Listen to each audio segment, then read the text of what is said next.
कानपुर में बीते शुक्रवार को हुई हिंसा का एक नया सीसीटीवी वीडियो सामने आया है।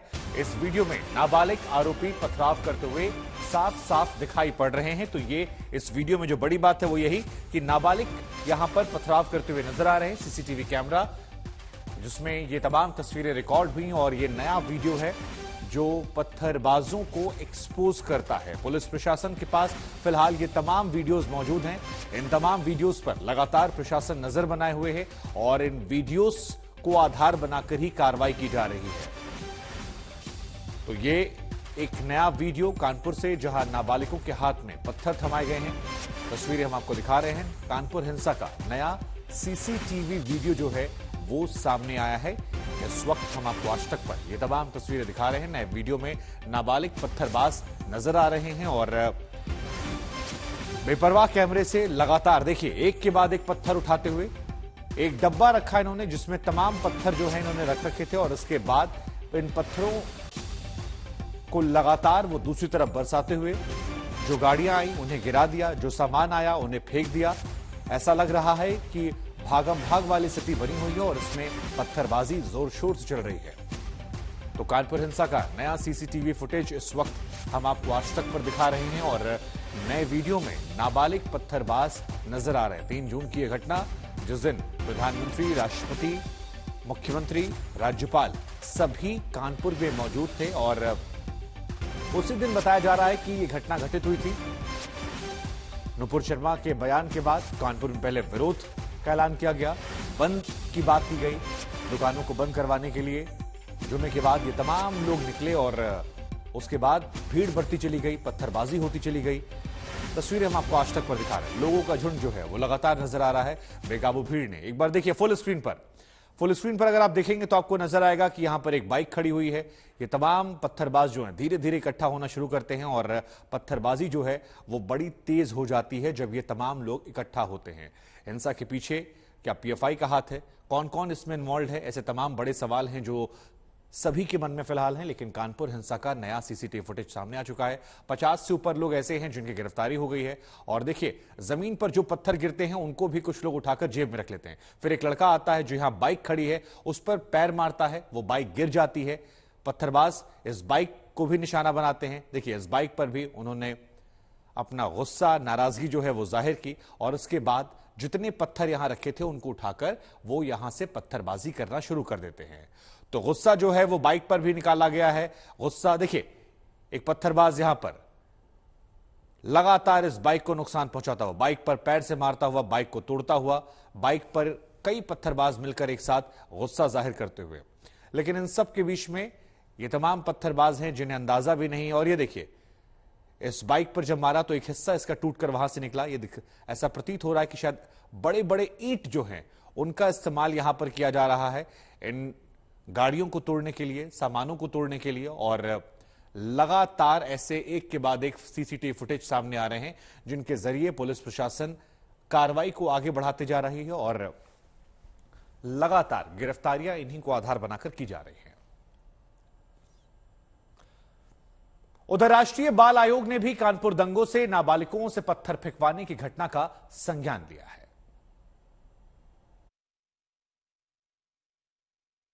कानपुर दंगों के सबने विजुअल देखे। हालात ऐसे थे कि कई बार आपको उसमें देखने को मिला कि कई छोटे बच्चे या नाबालिग बच्चे जो हैं वो उसमें पत्थर मारते हुए नजर आ रहे हैं।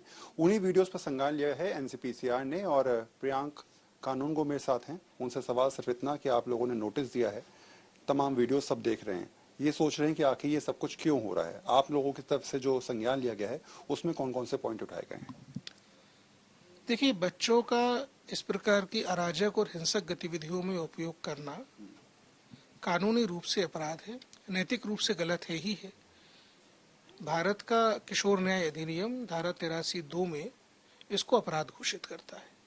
हमने वहाँ की पुलिस को ये बोला है कानपुर की कि जिन लोगों ने भी बच्चों का इस प्रकार से दुरुपयोग किया है, जो ऑर्गेनाइजर हैं, जो बच्चों को लेके गए, जिन्होंने बच्चों के हाथ में पत्थर पकड़ाए, उनके विरुद्ध धारा 83(2) के तहत मुकदमा दर्ज करें और ये कार्रवाई करें। अच्छा, लोकल पुलिस को कब तक आपको जवाब देना होगा और किन किन जो आपने धाराएं ली हैं उन्हें कौन कौन से पॉइंट किए हैं? हमको अगले हफ्ते तक वो जवाब देंगे। हमने बहुत स्पेसिफिकली लिखा है कि धारा 83(2) जो 7 साल की सजा का प्रावधान करता है, 5 लाख रुपए के जुर्माने का प्रावधान करता है, नॉन बेलेबल है, कॉग्निजेबल है, बेहद सख्त है, उसका उपयोग इन लोगों के विरुद्ध किया जाए। इधर कानपुर में जिस चंद्रेश्वर हाथा पर दंगाइयों ने पथराव किया था, आज वहीं के लोगों ने पोस्टर लगाकर दंगाइयों को ललकारा है। हम आपको बता दें कि यहां पर बड़ी संख्या में हिंदू आबादी रहती है और इन तमाम लोगों का यह कहना है कि इन्हें हटाने की साजिश की जा रही है, लेकिन वो अपने घर को नहीं छोड़ेंगे। तस्वीर हम आपको दिखा रहे हैं, 2 तस्वीरें। एक तरफ शुक्रवार को जहां पर पथराव हुआ था, तस्वीरें आप देख सकते हैं, ठेले में भरकर पत्थर लाए गए थे, लगातार पत्थर बरसाए गए थे, और अब दूसरी तरफ विरोध की ललकार जो है वो भी नजर आ गई है। चंद्रेश्वर हाथा की तस्वीरें जहां पर लोगों ने कहा, यह हमारा घर है, हम छोड़कर नहीं जाएंगे। कानपुर की जिस नई सड़क इलाके से पत्थरबाजी का दौर बीते शुक्रवार को जुमे की नमाज के बाद शुरू हुआ, वो था चंद्रेश्वर हाथा।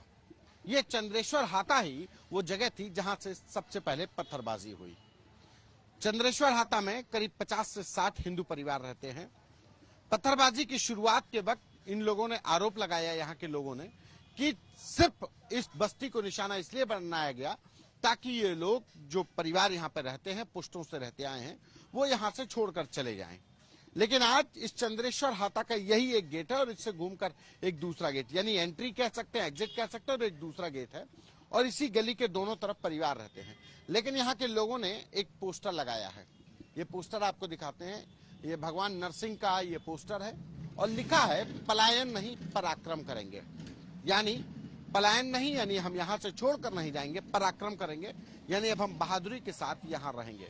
साफ तौर पर कहा जा सकता है कि जो परिवार के लोग पहले दिन से कह रहे थे कि यहाँ से वो कुछ जो भूमाफिया हैं, जो बड़े लोग हैं, दूसरे संप्रदाय के लोग हैं, जिन्होंने इस पूरे इलाके में ऊंची ऊंची इमारतें बना रखी हैं, अब उनकी निगाह इस इमारत पर है, इस जगह पर है जो अरबों की संपत्ति है। वो चाहते हैं यहाँ से परिवार चले जाएं और यहाँ पर भी वो ऊंची इमारतें बना दें। यही वजह है कि अब इन लोगों ने लिखा है कि पलायन नहीं पराक्रम करेंगे। कैमरा पर्सन रोहित के साथ संतोष कुमार, आज तक। और अब बात करते हैं एक बड़ी खबर की। असदुद्दीन ओवैसी पर दिल्ली में एफआईआर दर्ज करवाई गई है, ये बड़ी खबर आ रही है। तो इस वक्त की बड़ी जानकारी हम आपको दे दें, दिल्ली में ओवैसी के खिलाफ एफआईआर दर्ज की गई है। भड़काऊ भाषण को लेकर ये एफआईआर ओवैसी पर दर्ज की गई है। दिल्ली में ये एफआईआर दर्ज की गई है। असदुद्दीन ओवैसी एआईएमआईएम के प्रमुख, और अब उन पर भड़काऊ भाषण को लेकर दिल्ली में एफआईआर दर्ज की गई है। तो ओवैसी की मुश्किलें बढ़ सकती हैं, क्योंकि उनके एक बयान को लेकर ये एफआईआर दर्ज की गई है। राजधानी दिल्ली में ये एफआईआर दर्ज की गई है। भड़काऊ भाषण उन पर देने के आरोप लगे हैं। असदुद्दीन ओवैसी के साथ एफआईआर में यति नरसिंहानंद का भी नाम शामिल है। तो ये बड़ी जानकारियां निकलकर सामने आ रही हैं। दिल्ली पुलिस ने एफआईआर की है। अक्सर अपने बयानों को लेकर सुर्खियों में रहते हैं असदुद्दीन ओवैसी, और इस बार उन पर भड़काऊ भाषण देने के आरोप लगे हैं। दिल्ली पुलिस ने उन पर यह एफआईआर दर्ज की है। तो ये बड़ी जानकारी निकलकर सामने आ रही है। एआईएमआईएम प्रमुख असदुद्दीन ओवैसी की मुश्किलें बढ़ सकती हैं, उन पर एफआईआर की गई है। दिल्ली पुलिस द्वारा यह एफआईआर की गई है और बताया जा रहा है कि इस एफआईआर में उन पर भड़काऊ भाषण देने के गंभीर आरोप लगे हैं। हालांकि इस एफआईआर में उनके साथ यति नरसिंहानंद का भी नाम शामिल है। वरुण सिन्हा हमारे संवाददाता इस वक्त इस खबर पर हमारे साथ जुड़ रहे हैं। आप वरुण, जरा बताइए, अपने बयानों को लेकर अक्सर सुर्खियों में रहने वाले ओवैसी पर जो ये एफआईआर दर्ज की गई है, ये किस मामले में है, किस दिन का ये मामला है, पूरी जानकारी तफसील से दीजिए दर्शकों को। देखिए, लगातार जो है वो दिल्ली पुलिस इस पूरे मामले की जांच कर रही थी, नुपुर शर्मा और नवीन जिंदल के केस के ऊपर, कि आखिर कौन कौन लोग हैं जो भड़काऊ भाषण देकर माहौल खराब करने की कोशिश कर रहे हैं। ऐसे में कुछ नामों पर जो है दिल्ली पुलिस की यूनिट ने कुछ नामों को दर्ज देखते हुए उन पर भड़काऊ भाषण जो लगातार सोशल मीडिया के जरिए या फिर रैलीज के जरिए लोग देते हैं, उनके नामों को चिन्हित किया था, जिसमें ओवैसी का नाम भी है। और ओवैसी के अलावा जो यति नरसिंहानंद हैं, उनका भी नाम इसमें सम्मिलित किया गया है। और ऐसे करीब 12 नामों को फिलहाल इसमें सम्मिलित किया गया है। इनके तमाम जो वीडियो सोशल मीडिया पे, चाहे वो फेसबुक पर, यूट्यूब पर, या फिर अलग अलग तरीके से प्लेटफॉर्म्स पर वायरल होते हैं, या एक के बाद एक जो इनकी तरफ से जो बातें कही जाती हैं, वो बातें कहीं ना कहीं समाज में विसंगति पैदा करती हैं। उसी आधार पर जो है वो दिल्ली पुलिस ने इस पूरे केस को रजिस्टर्ड किया है। नहीं तो क्या ये किसी पर्टिकुलर मामले को लेकर है या जनरलाइज बयान जो वो लगातार देते हैं नुपुर शर्मा प्रकरण के बाद उसको लेकर एफआईआर है? देखिए ये जनरलाइज नहीं कहा जाएगा इसे, क्योंकि ये कई सारे बयान ऐसे हैं पिछले कुछ दिनों में जो सोशल मीडिया पे बहुत ज्यादा वायरल हुए और जिससे ये देखने को मिला कि उन बयानों की वजह से कहीं ना कहीं समाज में विसंगतियां या फिर कहीं ना कहीं स्थिति खराब होती नजर आ सकती है। तो ऐसे कुछ बयानों को चिन्हित किया गया है। इसके अलावा पिछले कुछ दिनों में आप अमूमन मान सकते हैं कि 1.5 से 2 महीनों में जिस प्रकार की बयानबाजी हुई है उसको रखा गया, और खासकर जो नुपुर शर्मा वाला केस है उसके बाद और उससे पहले के केसेस में जिस प्रकार की बयानबाजी तमाम सोशल मीडिया पे देखने को मिली है, उन तमाम वीडियोस को चिन्हित कर उसी आधार पर जो है वो दिल्ली पुलिस ने केस को तैयार किया है। जी, इनके अलावा जो 11 लोगों का और नाम है उसमें कौन कौन से प्रमुख नाम है? यति नरसिंहानंद का नाम तो आपने बताया, इसके अलावा कोई और बड़ा नाम?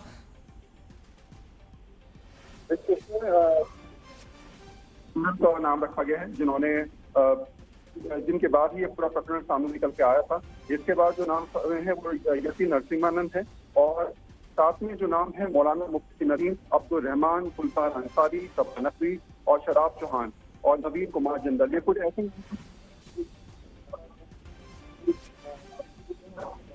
जी ठीक है, आपका बहुत शुक्रिया तमाम जानकारी के लिए। कोशिश करेंगे आपका कनेक्शन जब जुड़ जाए दोबारा तो फिर से आपसे बात करें, लेकिन एक बार दर्शकों को बता दें, नुपुर शर्मा प्रकरण के बाद दिल्ली पुलिस ने लगातार तेजी दिखाई है। तमाम लोगों पर एफआईआर दर्ज की जा रही है, जिसमें असदुद्दीन ओवैसी का नाम प्रमुख तौर पर है।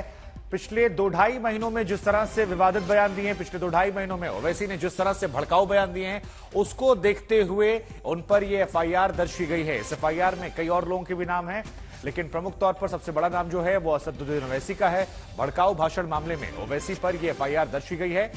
किसी एक पर्टिकुलर बयान को लेकर यह बताया जा रहा कि नहीं है।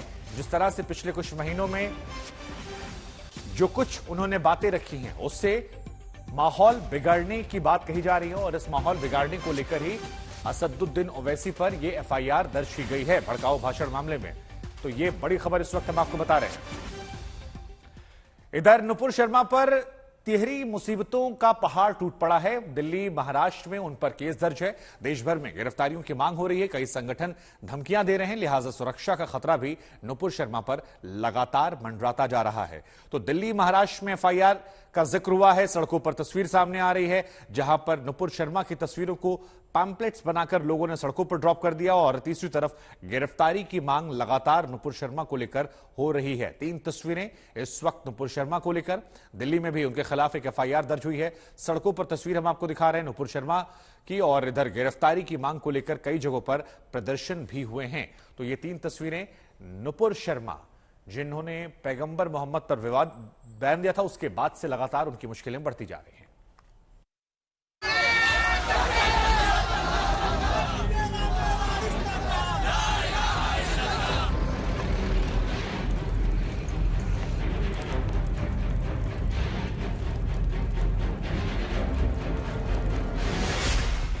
नुपुर शर्मा ने ऐसा बयान दिया कि देश में गुस्सा फूटा है। अंतर्राष्ट्रीय स्तर पर मामला तूल पकड़ चुका है। उसी बयान को लेकर अलकायदा आत्मघाती हमले की धमकी दे रहा है। उसी बयान पर कोई नुपुर पर सख्त कार्रवाई का अल्टीमेटम दे रहा है। 48 घंटे के अंदर नुपुर शर्मा की गिरफ्तारी नहीं होती है तो फिर ये एडमिनिस्ट्रेशन जान ले और एडमिनिस्ट्रेशन इसका जिम्मेदार होगा। इत्तेहाद उलेमाए हिंद के अध्यक्ष मौलाना कारी मुस्तफा देहलवी तो नुपुर शर्मा को फांसी पर लटका देने की मांग कर रहे हैं। आप उनके खिलाफ सख्त से सख्त कानूनी कार्रवाई करें और उनको फांसी की सजा सुनवाई जाए, उनको फांसी दिलवाई जाए। सूरत में तो नुपुर शर्मा के पोस्टर सड़कों पर चिपका दिए गए। शहर के जिलानी ब्रिज पर ये तस्वीरें दिखी। लेकिन ये नुपुर शर्मा के खिलाफ विवादों का अंत नहीं। बीजेपी से निलंबन के बाद भी मुसीबतों की लिस्ट लंबी होती जा रही है। नुपुर के खिलाफ ठाणे के अंबरनाथ में शिकायत दर्ज हुई है। मुस्लिम कमेटी ने ये शिकायत की है। सबसे बड़ा और गंभीर संकट दिल्ली से है। अब दिल्ली पुलिस ने भी नुपुर के खिलाफ एफआईआर दर्ज कर ली है। दिल्ली पुलिस की साइबर यूनिट ने 2 एफआईआर दर्ज की है। आरोप धार्मिक मामलों पर विवादित बयानबाजी और सामाजिक सद्भावना बिगाड़ने का है। पहली एफआईआर में सिर्फ नुपुर शर्मा का नाम है, जबकि दूसरी एफआईआर में नवीन कुमार जिंदल, शादाब चौहान, सबा नकवी, मौलाना मुफ्ती नदीम, अब्दुल रहमान, गुलजार अंसारी, अनिल कुमार मीणा और पूजा शकुन के नाम भी शामिल हैं। आरोप है कि इन सभी ने अलग अलग धर्मों के खिलाफ आपत्तिजनक बयान दिए। एफआईआर दर्ज करने वाली दिल्ली पुलिस ने चंद रोज पहले ही नुपुर शर्मा की सुरक्षा बढ़ाने का फैसला किया था। नुपुर शर्मा के बयान और उन्हें मिल रही धमकियों को लेकर सियासत भी खूब हो रही है। बीजेपी के कुछ नेता खुलकर नुपुर के बचाव में उतरे हैं कि उसके सिर पे 1 करोड़ का इनाम, तो मैं देख रही थी जूतों से जैसे उसका फोटो रौंदा जा रहा है और जिस तरह से उसको धमकियां मिल रही हैं। इस पे तो हिंदू और मुस्लिम दोनों समुदाय के मुख्य लोगों को इस पूरे कृत्य की निंदा करनी चाहिए और इस बारे में उसको जितनी आवश्यक हो सके उतनी सुरक्षा देनी चाहिए। मैंने अभी एक जगह और बात करती हुई कहा कि उसकी इसके कारण we can not throw her to wolves, हम उसको भेड़ियों के झुंड की तरफ नहीं फेंक सकते, इसलिए उसकी सुरक्षा पूरी करनी चाहिए। नुपुर के लिए थोड़ी राहत भरी खबर 7 समंदर पार से भी आई। नीदरलैंड के सांसद गेट विल्डर्स ने उनके बयान का समर्थन किया और मुस्लिम देशों की नीतियों पर सवाल उठाए। I support Nupur Sharma because I believe that nobody should be punished or apologize for speaking the truth. We might like it, we might dislike it, but she spoke the truth about Muhammad, and it's so unfair for people who speak the truth, maybe on such an issue, that her party, Muslims threaten her with her life, and especially Islamic countries threaten India. You know? लेकिन नुपुर के बयान पर विपक्ष सरकार पर हमलावर है। सवाल उठ रहे हैं कि सिर्फ निलंबन ही क्यों, सख्त कार्रवाई क्यों नहीं। अगर आज मैं नरेंद्र मोदी के बारे में अनपार्लियामेंट्री लैंग्वेज को इस्तेमाल करूं तो कल सुबह से बीजेपी वाले वैसी को पकड़ो, वैसी को पकड़ो, वैसी को पकड़ो। आप बताइए 10 दिन के बाद मोदी को ख्याल आया, हम पुकार रहे हैं, बोल रहे हैं, मगर टस से मस नहीं होते मित्रों। और कब हरकत में आते हैं, हरकत में कब आते हैं, जब खतर में कुछ होता है। सवाल ये है कि वो गिरफ्तार क्यों नहीं हुए, ये मुख्य सवाल है। हमारे देश में कोई कानून है, बीजेपी आरएसएस सिलेक्टिवली उसको यूज करते हैं। जो मोदी जी के खिलाफ कोई भी बोले वो तो सेडिशन के ही ऊपर गिरफ्तार हो जाते हैं। गिरफ्तार क्यों नहीं हुए ये नुपुर शर्मा और जिंदल, क्या कानून उनके ऊपर लागू नहीं होगा? साफ है कि नुपुर के पक्ष और विपक्ष में खेमा बन चुका है और तेज होती बयानबाजी को लेकर फिलहाल विवाद थमता नहीं दिख रहा। भोपाल से रविश पाल सिंह और दिल्ली से गीता मोहन के साथ तंसीम हैदर, आज तक। तो अब आपको कुछ महत्वपूर्ण जानकारियां दिखाते हैं बिगवॉल ग्राफिक्स जरिए। नफरती बयानों को लेकर, नफरती बयानों पर दिल्ली पुलिस के 2 केस दर्ज हुए हैं। पहली एफआईआर जो है वो नुपुर शर्मा पर हुई है, जहां पर टीवी बहस के दौरान विवादित बयान देने की बात की गई है। आईपीसी की धारा 153, आईपीसी की धारा 295 और 505 के तहत नुपुर शर्मा पर केस दर्ज किया गया है। पहली एफआईआर नुपुर शर्मा पर हुई है। इसके अलावा एक और एफआईआर जो है वो हुई है नवीन कुमार जिंदल पर। नवीन कुमार जिंदल पर सोशल मीडिया पर भड़काऊ बयान देने के आरोप लगे हैं। ये एक बड़ी बात आई है। कुछ और लोग भी जिनके नाम निकलकर सामने आए, जिसमें शादाब चौहान, सबा नकवी, मौलाना मुफ्ती नदीम, अब्दुल रहमान, गुलजार अंसारी, अनिल कुमार मीणा, पूजा शकुन का नाम जो है वो भी सामने आया है। इन तमाम लोगों पर भी यहां पर एफआईआर दर्ज की गई है। इधर नुपुर शर्मा के खिलाफ प्रोटेस्ट हो रहा है। तस्वीरें हम आपको दिखाते हैं। जगह पे ले गए, आप देख सकते हैं यहाँ पर पार्लियामेंट स्ट्रीट थाने के बाहर हम मौजूद हैं और लगातार जब यहाँ पर जब कर्मी पहुंचे थे तो उन्होंने यहाँ पर यहाँ पर उन्हें डिटेन किया गया है। पुलिस की भारी तैनाती पार्लियामेंट स्ट्रीट थाने के बाहर मौजूद है। कैमरामैन सचिन चंडोक के साथ हिमांशु मिश्रा, दिल्ली आज तक। तो ये तस्वीरें हम आपको दिखा रहे हैं। नुपुर शर्मा के खिलाफ प्रदर्शन हो रहा है, लगातार ये प्रदर्शन हो रहा है। एआईएमआईएम का प्रदर्शन नुपुर शर्मा के खिलाफ इस वक्त हम आपको तस्वीरों में दिखा रहे हैं। आज तक लगातार इस खबर पर बड़ी कवरेज कर रहा है, लेकिन फिलहाल बड़ी संख्या में एआईएमआईएम के जो कार्यकर्ता हैं, जो नेता हैं, उनके समर्थक हैं, वो नुपुर शर्मा की गिरफ्तारी को लेकर प्रदर्शन कर रहे हैं। उनकी मांग है कि नुपुर शर्मा को केवल सस्पेंड नहीं बल्कि गिरफ्तार भी किया जाए। तो ये बड़ी जानकारी निकलकर सामने आई है। होगा क्या? अगर नुपुर शर्मा पर यह आरोप साबित होते हैं तो 2 साल की उन्हें कैद हो सकती है। लेकिन इन सब के बीच में तस्वीरें आप देखिए, राजधानी दिल्ली में पुलिस तमाम लोगों को यहां से हटाती हुई, कुछ लोगों को यहां से वो हटा रहे हैं, लेकिन बड़ी संख्या में समर्थक जो हैं वो दिल्ली में प्रदर्शन कर रहे हैं। नुपुर शर्मा के खिलाफ ये प्रदर्शन हो रहा है, AIMIM का ये प्रदर्शन है और तस्वीरें इस वक्त हम आपको आज तक पर दिखा रहे हैं। देखिए, ये तमाम AIMIM के समर्थक हैं जो यहां पर खुलकर विरोध कर रहे हैं। उनका यह कहना है कि प्ले है। अरे विजुअल देखिए, ले जा रहे हैं पकड़ के।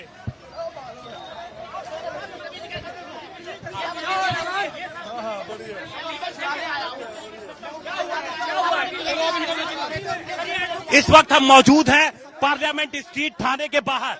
यहाँ पर जब ये खबर बाहर आई कि ओवैसी के खिलाफ भी FIR है, जो FIR दिल्ली पुलिस इप्सो की तरफ से की गई है उसमें ओवैसी का भी नाम है, तो यहाँ पर AIMIM के कार्यकर्ता है जिन्हें डिटेन करके ले जाया गया। और अब देखिए, जो 1-2 कार्यकर्ता थे जिनका कहना था कि वो लीगल सेल से हैं, उन्हें यहाँ पुलिस डिटेन करके ले जा रही है और वो यहाँ से जाने के लिए तैयार नहीं थे, जिसके बाद पुलिस की टीम यहाँ पर पहुंची और डिटेन करके आप देख सकते हैं उन्हें थाने के अंदर ले जाया जा रहा है।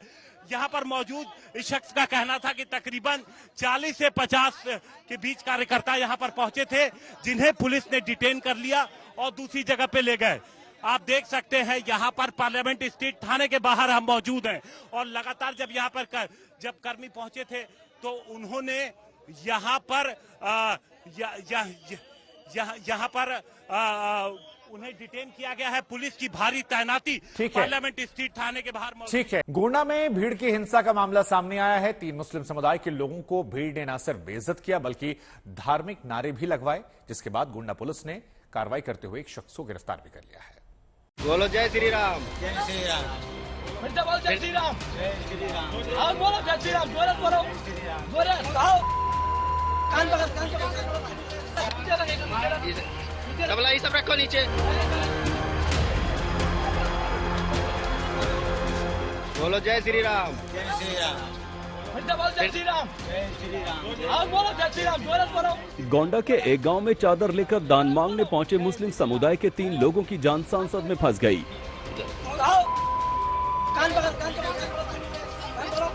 हुलिये और कपड़ों के चलते ये तीनों गांव के कुछ लोगों के निशाने पर आ गए। शुरुआत पहचान पूछने से हुई, तीनों का आधार कार्ड मांगा गया। आधार निकालो तो आधार निकालो फटाफट। अब मार तो मार। तीनों ने आधार कार्ड साथ नहीं होने की बात कही तो ग्रामीणों का गुस्सा और भड़कने लगा। हाथ में लिए डंडे से एक युवक ने तीनों को धक्का देना शुरू कर दिया। क्या नाम है? तेरे बाप के क्या नाम है? बताओ। आधार दिखाओ। आधार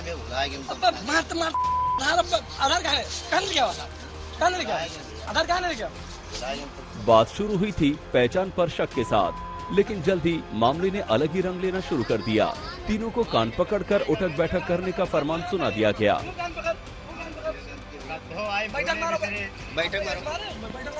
तो गलती ना हुई भैया। पंडित के काम कहूँ ना जा। भीड़ से घिरे तीनों लोगों को समझ आ चुका था कि जरा भी नानुकुर जान पर भारी पड़ सकती है, लिहाजा तीनों ने तुरंत हुक्म उदूली भी शुरू कर दी। लेकिन इतना काफी नहीं था तो दबंगों ने इनसे धार्मिक नारे लगवाने भी शुरू कर दिए। जय श्री राम। जय श्री राम। आओ बोलो जय श्री राम। जोरत बोलो। जोरत। जय श्री राम। जोरत बोलो। जय श्री राम। तू बोल। हाथ उठा बोल। गांव में शुरू हुआ ये तमाशा जंगल की आग की तरह फैला। जिसे खबर लगी वो देखने के लिए मौके पर भागा चला आया। इस बीच कुछ लोगों ने इस हरकत का विरोध किया और दबंगों को रोकने की कोशिश की, लेकिन डंडे के जोर पर उन्हें भी पीछे धकेल दिया गया।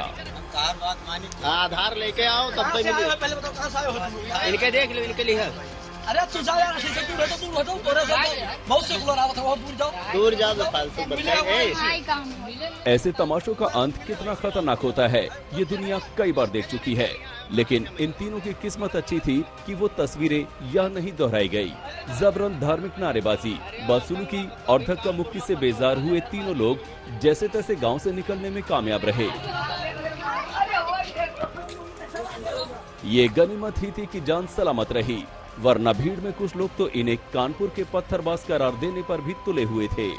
अरे आतंकवाद अभी कानपुर में परसों उतना पत्थरबाजी की ही नहीं कि पूरा मारी नहीं सब मिटाई दी थी। नुपुर शर्मा पर कई तरफ से मुसीबतें लगातार टूट रही हैं।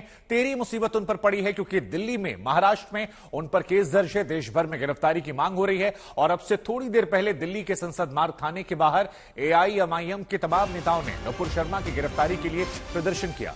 हम आपको बता दें, उधर कोलकाता में भी मुस्लिम संगठनों ने सड़क पर उतरकर नुपुर के खिलाफ प्रदर्शन किया। कई संगठन ऐसे थे जो धमकियां दे रहे थे। तो ये बड़ी जानकारी हम आपको दे दें। भड़काऊ बयान देने के मामले को लेकर नुपुर शर्मा पर FIR कई जगहों पर दर्ज है, लेकिन अब नुपुर शर्मा को लेकर प्रदर्शनों का दौर जो है वो भी देश में तेज हो गया। चाहे कोलकाता की बात की जाए या दिल्ली की बात की जाए, अलग अलग जगहों पर प्रदर्शन हो रहा है। और ये तस्वीरें जो आप देख रहे हैं अब से थोड़ी देर पहले की हैं, जहां पर दिल्ली के संसद थाने मार्ग के बाहर AIMIM के तमाम जो नेता थे वो नुपुर शर्मा की गिरफ्तारी को लेकर प्रदर्शन कर रहे थे। कोलकाता में मुस्लिम संगठनों ने सड़क पर नुपुर के खिलाफ प्रदर्शन किया। कई संगठन लगातार नुपुर शर्मा को धमकियां भी दे रहे हैं। सोशल मीडिया पर भी उनको लेकर कई धमकियां मिली हैं। उनकी जान पर भी खतरा बना हुआ है। इसी वजह से उन्हें अतिरिक्त सिक्योरिटी भी दी गई थी। लेकिन फिलहाल जो तस्वीरें आ रही हैं वो इस तरफ इशारा कर रही हैं कि नुपुर शर्मा की मुसीबतें कम होने का नाम नहीं ले रही हैं। भड़काऊ भाषण मामले में उनके खिलाफ लगातार मामले बढ़ते जा रहे हैं। उधर आज दिल्ली में कई और FIR भी हुई है। हम आपको बता दें, एक तरफ ये 3 तस्वीरें हम आपको दिखा रहे हैं। नुपुर शर्मा की मुसीबतें कैसी बढ़ रही हैं। दिल्ली में FIR हुई है, विरोध हो रहा है, कोलकाता में भी प्रदर्शन हो रहा है, लेकिन कई और लोगों पर भी FIR दर्ज हुई है। मसलन पैगंबर मोहम्मद पर टिप्पणी के मामले में नुपुर शर्मा, नवीन जिंदल। लेकिन उससे पहले सोशल मीडिया पर भड़काऊ बयान देने के मामले को लेकर, खासतौर पर शिवलिंग वाले विषय को लेकर कई तरह के लोगों ने कई सोशल मीडिया पर पोस्ट डाले थे, जिसमें उन पर भी FIR दर्ज हुई है, जिसमें कई नाम जो हैं वो बड़े नाम हैं। शादाब चौहान, सबा नकवी, मौलाना मुफ्ती नदीम, ऐसे तमाम नाम हैं। ओवैसी पर भी FIR जो है वो दर्ज की गई है। ओवैसी के अलावा कई और लोग, स्वामी यतीन नरसिंहानंद, उन पर भी FIR दर्ज की गई है। तो कुल मिलाकर जितने भी लोग भड़काऊ बयान देने वाले हैं, अब किसी की भी खैर नहीं। आप किसी के भी धर्म की धार्मिक भावनाओं को ठेस पहुंचाएंगे तो अब आप पर कार्रवाई की जाएगी। और यही बड़ा संदेश जो है इस वक्त दिल्ली पुलिस की तरफ से दिया जा रहा है। हिमांशु, हमारे संवाददाता इस वक्त हमारे साथ जुड़ रहे हैं दिल्ली के संसद मार्ग थाने से। हिमांशु, ये तस्वीरें हम देख रहे हैं जहां कश्मकश की स्थिति है, भागम भाग देखने को मिल रही। बताइए क्या हो रहा है वहां पर? जी देखिए, यहाँ पर पहले जो कार्यकर्ता पहुंचे थे 20-25 AIMIM के, उन्हें डिटेन करके ले जाएगा। उसके बाद ये कुछ महिलाएं यहाँ पर पहुंची थी अभी, और इसके पहले कि हम उनसे बात कर पाते, तमाम जो महिला पुलिसकर्मी और उनके बगल में पुलिसकर्मी जो मौजूद थे वो फौरन उन्होंने उनको डिटेन किया और अंदर लेके गए। इसके पहले हम बता दें कि सबसे पहले करीब 12 बजे के आसपास AIMIM के करीब 20 से 25 कार्यकर्ता यहाँ पर पहुंचे, जिन्हें यहाँ जो पुलिस और आप देख सकते हैं पैरामिलिट्री फोर्सेज, दरअसल ये जो पार्लियामेंट स्ट्रीट थाना है, यहाँ पर इस तरीके की तैयारी हमेशा रहती है। एक तो पुलिस के बड़े व्हीकल्स यहाँ पे अवेलेबल रहते हैं, दूसरा बड़ी संख्या में आपको पुलिस यहाँ पर मौजूद रहती है। देखिए, लगातार पुलिस एक्टिव है यहाँ पर, और कोई भी अगर प्रदर्शन करने यहाँ पर पहुंच रहा है शुभांकर, तो उसे फौरन डिटेन कर लिया जा रहा है किसी भी तरीके की। देखिए, आगे लग रहा है कुछ और लोग पहुंचे हैं क्योंकि पुलिस की टीम आगे जा रही है, तो जो भी यहाँ पर आ रहे हैं उनको फौरन डिटेन कर लिया जा रहा है। देखिए, आगे कुछ कार्यकर्ता मौजूद हैं, हमारे कैमरामैन दिखाने की कोशिश कर रहे हैं। देखिए यहाँ पर जो महिला कार्यकर्ता थी AIMIM की, उन्हें यहाँ पर महिला पुलिसकर्मियों ने डिटेन किया है, उन्हें पकड़ा है। बातचीत अभी की जा रही है। किस बात यहाँ पर क्यों आए? एक मिनट ये देखिए, महिला पुलिसकर्मियों ने उन्हें डिटेन कर लिया इसी तरीके से। अब जब एक साथ शुभांकर पहले 20 से 25 की संख्या में लोग आए, और उसके बाद एक एक करके कोई भी अगर यहाँ पे आ रहा है तो उसे फौरन यहाँ पर इस तरीके से डिटेन कर लिया जा रहा है, फौरन उसे थाने के अंदर ले जाया जा रहा है। और उसके बाद जो पहले लोगों को डिटेन किया गया था शुभांकर, उन्हें बस में लेके जाया गया है और कहीं दूसरे थाने लेके जाया गया है। और जो प्रक्रिया है उसके तहत पुलिस कुछ समय के बाद जो डिटेन होते हैं उन्हें छोड़ देती है। दरअसल सबसे पहले इस पूरे मामले पे जो 2 FIR दर्ज हुई थी, पहली FIR दर्ज हुई थी जो नुपुर शर्मा है उनके खिलाफ, और उसके बाद फिर पुलिस ने सोशल मीडिया मॉनिटरिंग करके एक एफआईआर दर्ज की थी। और उस एफआईआर के दर्ज करने के बाद पुलिस ने तकरीबन 8 नाम थे, और उसमें बाद में पता चला कि ओवैसी, जो असदुद्दीन ओवैसी, उनका भी नाम है। और यहाँ पर बड़ी संख्या में जो कार्यकर्ता पहुंचे, उन्हें डिटेन किया गया। और अब लगातार पुलिस इस पूरे इलाके में नजर बना के रखी। हिमांशु, आप देखिए, क्योंकि ये तमाम तस्वीरें लगातार आप दिखा रहे हैं, एफआईआर का भी जिक्र कर रहे हैं, हम ये देख पा रहे हैं कि एक तरफ नुपुर शर्मा पर एफआईआर है, प्रदर्शन भी हो रहा है। जो दूसरी एफआईआर दर्ज हुई है, क्या उसमें शिवलिंग को लेकर विवादित पोस्ट प्रमुख है? क्योंकि कई ऐसे नाम है, सबा नकवी नजर आ रहे हैं हमें, और भी कई नाम, शादाब चौहान, जिन्होंने ऐसे पोस्ट किए थे। तो क्या वो उस वजह से उन पर एफआईआर हुई है? जरा इसको लेकर एक क्लैरिटी दे दीजिए। देखिए शुभांकर, जो दिल्ली पुलिस की स्पेशल ब्रांच है, उनमें एक यूनिट है जो लगातार सोशल मीडिया की मॉनिटरिंग करती है। खास तौर से ऐसे ट्वीट्स पर, ऐसे पोस्ट पर नजर रखी जाती है जिससे किसी की धार्मिक भावना भड़क जाए या दो गुटों में आपस में मनमुटाव हो, दूरियां हो। और इससे रिलेटेड अगर कभी भी कोई ट्वीट करता है या कोई मैसेज डालता है, चाहे वो किसी विवाद के बाद क्यों न हो, पुलिस उस पर नजर बना के रखती है। और जब नुपुर शर्मा वाला विवाद सामने आया, तो उसके बाद जिन लोगों ने भी सोशल मीडिया पर ऐसे विवादित बयान दिए थे, उन सभी को दिल्ली पुलिस ने एक एक करके उनके मैसेज को रीड किया और फिर उनके एफआईआर में नाम दर्ज किए गए हैं। ये पहले ही क्लियर हो गया था कि और भी नाम आएंगे। अब ये जो ट्वीट्स हैं, ये धमकी भरे भी ट्वीट्स हैं, जिन लोगों ने धमकियां दी हैं। इसके अलावा जो विवादित टिप्पणी है, चाहे वो शिवलिंग से जुड़ा मामला हो या जो जिस तरीके की जो विवाद हुआ था टीवी डिबेट के दौरान नुपुर शर्मा का, तो उनसे जुड़ी हुई कोई टिप्पणी हो, इन सब पे स्पेशल सेल की जो आईएफएसओ यूनिट है, जो साइबर सेल है, उसने ये दोनों एफआईआर की है। और लगातार सोशल मीडिया मॉनिटरिंग जो है दिल्ली पुलिस की, उनके संपर्क में ये रहते हैं और जो भी जानकारी मिलती है उसके आधार पर आगे कार्रवाई की जाती है। अब दिल्ली पुलिस आगे जिन लोगों का नाम सामने आ चुका है, उन सभी को नोटिस भेजेगी और नोटिस भेजने के बाद उनसे पूछताछ में शामिल होने के लिए कहेगी। इस दौरान जानकारी ये भी है कि तमाम जो सोशल मीडिया प्लेटफॉर्म है जिन पे ये मैसेजेस डाले गए हैं, उनको भी पुलिस जानकारी उनसे भी मांगेगी ताकि ये क्लियर हो सके कि कई बार ऐसा देखने में आया शुभांकर कि जो ट्वीट्स होते हैं, जो पोस्ट होते हैं, कई बार उनके पीछे फेक आईडीज भी सामने आती हैं। तो क्या उनमें से कोई फेक आईडीज है, ये भी क्लियर हो जाएगा ताकि उसके बाद उसे बैन किया जा सके। और पुलिस का कहना है कि जब इन्वेस्टिगेशन होगी, पूछताछ होगी, उसके बाद आगे की इस पूरे मामले में कार्रवाई की जाएगी। अभी की तस्वीरें मैं यहाँ पर आपको दिखाता हूँ शुभांकर। आप देखिए, दिल्ली पुलिस के तमाम आला अधिकारी यहाँ पर मौजूद हैं, इलाके की डीसीपी यहाँ पर पहुंच गई है, पैरामिलिट्री फोर्सेस के जवान यहाँ पर हैं, महिला पुलिस कर्मियों की टीम यहाँ पर लगाई गई है ताकि कि अगर कोई महिला यहाँ पर आती है तो उसे डिटेन कर लिया जाए। जैसा कि हम लोगों ने देखा है कि यहाँ से देखिए जो मेन गेट है, पुलिस उसे क्लियर कराने की कोशिश कर रही है और यहाँ पर देखिए बैरिकेड लगा दिया गया है। पैरामिलिट्री फोर्सेस की जवान जो है, महिला जवान यहाँ पर मौजूद है। तो तमाम जो सुरक्षा की व्यवस्था है यहाँ पर कर ली गई है।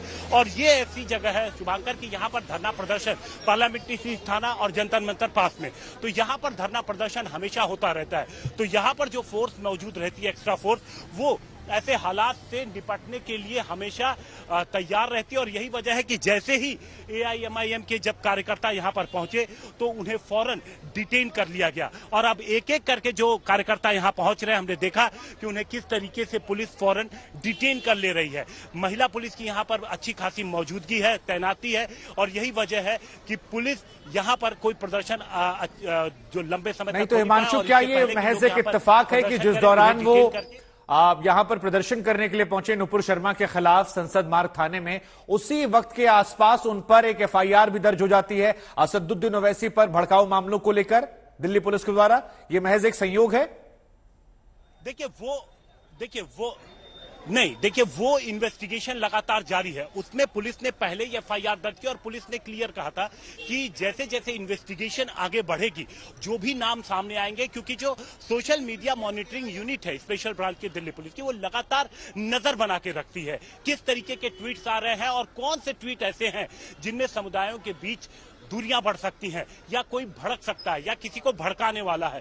तो ऐसा अगर कोई ट्वीट होता है तो उस पर लगातार नजर बना के रखी रहती है। और जो ये एफआईआर FIR दर्ज की गई है, इसमें आने वाले वक्त में और नाम भी शामिल किए जा सकते हैं, क्योंकि जैसे जैसे पुलिस इस केस की इन्वेस्टिगेशन आगे बढ़ाएगी, जो तमाम जो सोशल मीडिया प्लेटफॉर्म है, जब उनके तरफ से जानकारी निकल कर आएगी तो उसके बाद इस मामले में आगे और भी नाम शामिल हो सकते हैं। ठीक है हिमांशु, आपने तमाम महत्वपूर्ण जानकारियां हमारे दर्शकों को दी, इसके लिए आपका बहुत बहुत शुक्रिया। कोई बड़ी अपडेट आएगी फिर आपके पास रुक करेंगे, लेकिन एक बार फिर से वापस लौटते हैं हम कानपुर की तरफ, क्योंकि कानपुर में बीते शुक्रवार को हुई हिंसा का एक नया सीसीटीवी फुटेज सामने आया है।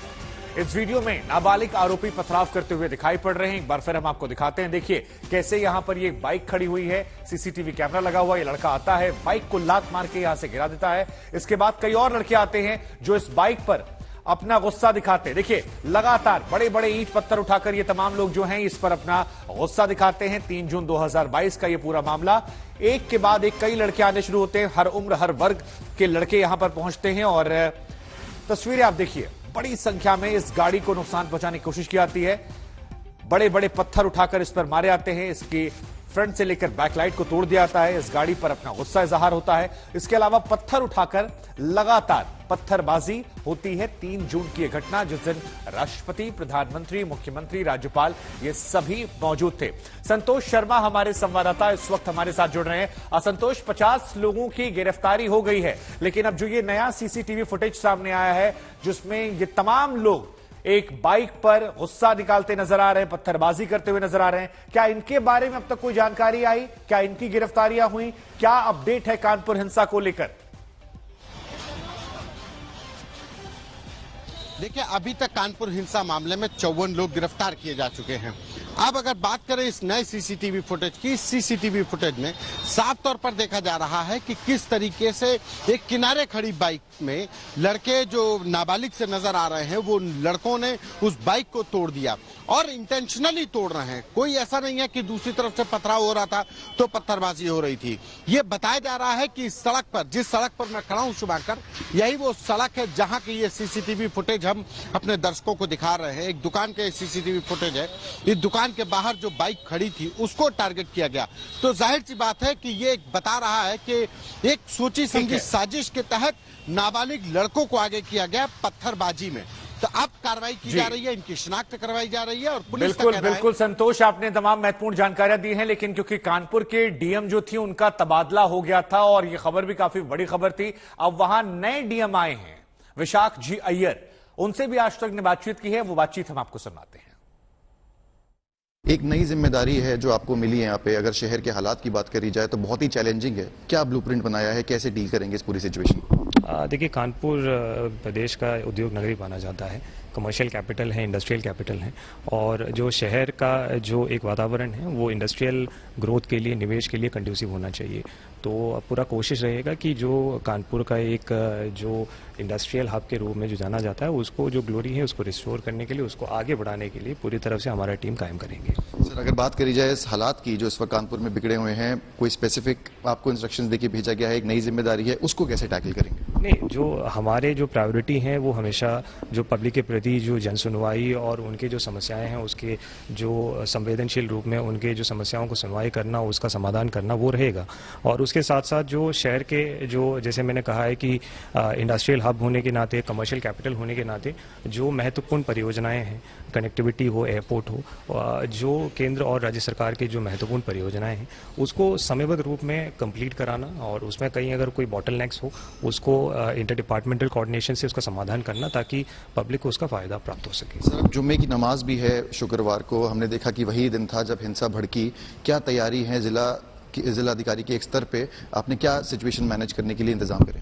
देखिए, विगत दिनों में जो कमिश्नरेट पुलिस प्रशासन के द्वारा और स्थानीय स्तर पे हमारे मैजिस्ट्रेट्स के द्वारा भी लगातार स्थिति को मॉनिटर किया जा रहा है, उसमें संवाद भी स्थापित किया जा रहा है, और आज भी जो संवाद है उसका दौर जारी रहेगा। और जितने भी स्थानीय स्तर पर जो धर्मगुरु हैं और उनके जो टीम हैं उनके साथ भी आज संवाद स्थापित किया जाएगा, ताकि शांति व्यवस्था कायम रहे, अमन चैन बना रहे। आखिरी सवाल, हमने देखा सोशल मीडिया का भी बहुत ज्यादा इस्तेमाल हुआ इस पूरी हिंसा में, कई भड़काऊ जो बयान है वहां से दिए गए, कई ऐसे हैंडल्स पे एफआईआर भी हुई। क्या प्रशासन ऐसे मेक श्योर करेगा कि आगे जाके ऐसे सोशल मीडिया के थ्रू ऐसी हिंसा की जो भड़काने की जो काम है वो ना होगा? उसमें जो कमिश्नरी स्तर पर स्थापित हैं, जो साइबर यूनिट्स हैं और जो सोशल मीडिया पे जो एक वॉच रखने के लिए जो टीम्स हैं, वो उनके स्तर पर उसकी कार्रवाई की जा रही है। लखनऊ में 16 साल के लड़के ने ऑनलाइन गेम के लिए अपनी मां की हत्या कर दी। न सिर्फ हत्या की बल्कि उसके बाद 2 दिन तक उसके शव के साथ रहा, पार्टी की, खाना मंगाया, फिल्म देखी, अपनी मां के शव को कमरे में बंद किया। और हैरान करने वाली वारदात जो है वो सोशल मीडिया और पबजी गेम को लेकर है। कैसे क्या मामला है, हम आपको इस रिपोर्ट में दिखाते हैं।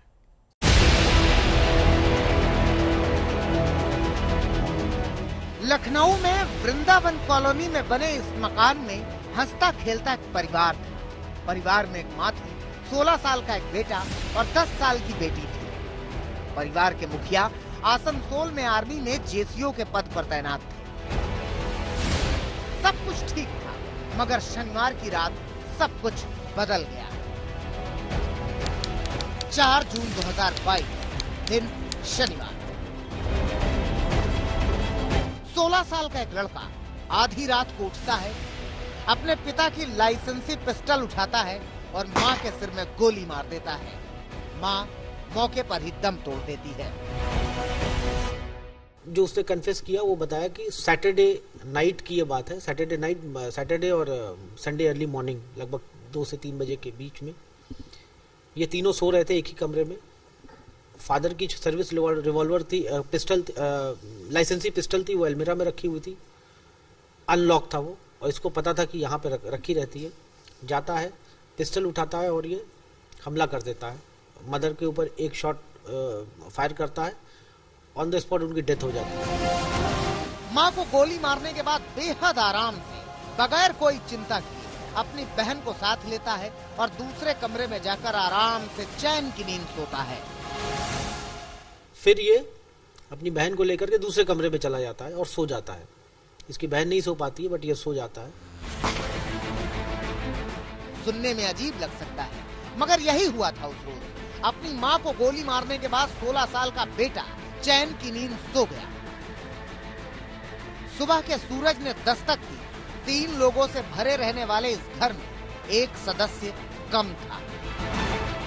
बेटे ने मां को मार दिया, बहन को कमरे में बंद किया, कुत्ते को बांधा और निकल पड़ा अपने मूड में, दोस्तों के साथ क्रिकेट खेलने, पार्टी करने, मौज मस्ती करने। अगले दिन उठता है, जो इसका रूटीन होता है वो नॉर्मल जो रेगुलर रूटीन होता है वही फॉलो करता है। सुबह जाता है क्रिकेट खेलने, फ्रेंड्स के साथ जाता है, हैंग आउट करता है, बाहर जाता है, फिर आता है, शाम को आता है, कुछ फ्रेंड्स को लेकर के आता है, रात को ये लोग पार्टी करते हैं, मूवीज देखते हैं। ये अपने आप में हैरान करने वाला है कि अपनी ही मां को जान से मार देने के बाद कोई 16 साल का बच्चा इतना निश्चिंत कैसे हो सकता है। मगर बात सिर्फ इतनी नहीं थी। आरोपी नाबालिग बेटा दिन भर अपने दोस्तों के साथ मौज मस्ती तो करता ही रहा, शाम को पार्टी करने के लिए अपने दोस्तों को अपने घर बुला लिया। लड़का तो वैसे तो ज्यादातर तो उधर उधर यहाँ के आसपास पड़ोस के साथ मैच वैच खेलना ये सब। और पार्टी वार्टी भी करता? हाँ, पार्टी वार्टी भी बड़ी करता था। घर ही पे? हाँ, अभी परसों ही रात में शायद उसने पार्टी की। अभी कल रात भी, परसों रात में पार्टी करी है रात में घर पे। कमरे में मां का शव पड़ा था, मगर आरोपी बेटा इस बात से निश्चिंत हर वो काम कर रहा था जिस काम को उसकी मां उसे रोकती थी। बहन छोटी थी और भाई की सहवानियत से घबराई हुई थी। लेकिन 16 साल का ये लड़का किसी मंझे हुए क्रिमिनल की तरह काम कर रहा था। वो घर के बाहर निकलता था तो बहन को कमरे में लॉक करके जाता था। जो इसकी बहन थी उसको इसने पहले से ही डरा दिया था कि अगर तुम किसी को बताओगी, सच बताओगी तो तुम्हारा भी वही हाल करेंगे जो मदर का किया है। तो बच्ची भी डरी हुई थी। उसको जब जाता था बाहर से लॉक करके जाता था। कई बार पड़ोसियों को कुछ शक हुआ, मगर वो पड़ोसियों से कह देता था कि दादी की तबीयत खराब है, माँ चाचा के यहाँ गई है। परसों रात में उनके घर में कॉल भी की गई थी तो फोन नहीं उठ रहा था, उनके बेटे ने उठाया था। क्या कहा? फोन उठाया ही नहीं, कहा है ही नहीं घर पे, ऐसा बोला। हाँ, आपने जाके देखा, क्या पता चला कुछ? नहीं, ऐसा कुछ पता नहीं चला। फिर दूसरे दिन रात में पता चला कि जो है ऐसा हो। माँ चाचा के यहाँ गई है, यही कहानी सुनाकर आरोपी ने अपनी बहन को एक पड़ोसी के यहाँ खाना भी 2 दिन तक खिलाया। बहन को बंद किया हुआ था, लेकिन बहन को थोड़ी देर के लिए जैसे नेबर के यहाँ ले जाता था। नेबर इसके एक नेबर थे जिनके फैमिली टर्म्स थे इनसे, उनके यहाँ ले गया, बताया कि मदर जो है वो है नहीं और भूख लगी है, तो उन लोगों ने खिला दिया। तो ये इसने जो एलिबाई बताई थी कि भाई मदर जो है वो दादी की तबीयत खराब है, चाचा जी के यहाँ गई हैं और 2 बच्चे हैं, तो नेबर का एक स्वाभाविक है, कोई भी नेबर कहेगा कि भाई आ जाओ तुम खा लो। तो इसने 2 दिन तो नेबर के यहाँ ही खाना बच्ची को खिलाया और खुद ये कुक कर लेता था, कभी कभार कुछ बच्ची को दे भी देता था, लेकिन ये 2-3 दिन तक ये बच्ची को एक तरह से कन्फाइन किए हुए था ये। लेकिन इस आरोपी की मुश्किलें बढ़ने वाली थी, क्योंकि कमरे में पड़ा मां का शव सड़ने लगा था, उससे बदबू आने लगी थी। इसके लिए भी इसने शातिराना हरकत की। बदबू खत्म करने के लिए इसने कमरे में रूम फ्रेशनर का इस्तेमाल किया। कुछ इस तरह से इसने किसी और को शक नहीं होने दिया कि इस तरह कोई घटना हुई है। जो घटना करके जो मदर का जो डेड बॉडी यहाँ पर थी, उस कमरे को बाहर से इसने लॉक कर दिया था और ये रूम फ्रेशनर से छिड़कता रहता जिससे कि स्मेल ना आए। जो बाहर के जो लोग थे उनको ये बता रखा था कि मदर जो है दादी की तबीयत खराब है, चाचा जी के यहाँ गई हुई है। मगर रूम फ्रेशनर से सड़े हुए शव की दुर्गंध कब तक छिपती? इधर आरोपी के पिता, जो कि रोज अपनी पत्नी से फोन पर बात करते थे, मगर शनिवार से उनकी बात नहीं हो पा रही थी। उन्होंने जानकारी जुटाने की कोशिश की तो इसी 16 साल के आरोपी ने एक नई कहानी बुन दी। कहानी ये कि बाहर से कोई आया और उसने मां की हत्या कर दी। फादर का कॉल 2 दिन से आ रहा था, रिसीव नहीं कर रहा था मदर के फोन पर। फिर इसने फादर को फोन किया और बताया कि वही इसमें फेक स्टोरी बताई कि एक व्यक्ति है जो खाता है और गोली मार देता है। फिर इसके फादर ने चाचा को फोन किया, फिर चाचा ने पुलिस को फोन किया। जब पुलिस पहुंचती है और जब तो इस तरीके से ये घटना मतलब अनफोल्ड होती है। पिता के लिए तो काटो तो खून नहीं वाले हालात हो गए। उन्होंने अपने भाइयों को फोन किया। आरोपी के चाचा और दादी इनके घर पहुंचे तो यहाँ भी आरोपी ने वही कहानी सुनी जो कहानी उसने अपने पिता को सुनाई थी कि बाहर से आकर किसी ने मां की हत्या कर दी। पुलिस घर पहुंची तो शव से भयानक दुर्गंध आ रही थी। लेकिन डेड बॉडी को देख करके ऐसा लग रहा था कि ये घटना लगभग 2-3 दिन पहले की है, क्योंकि बॉडी पूरी तरह से काफी हद तक डिकम्पोज हो गई थी, उसमें स्मेल आ रही थी।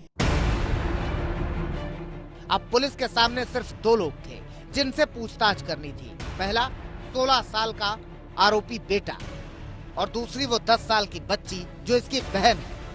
पहली बार में तो आरोपी ने पुलिस को भी बरगलाने की कोशिश की। एक नई कहानी बुनी। इस कहानी में एक नया किरदार था, इलेक्ट्रीशियन का।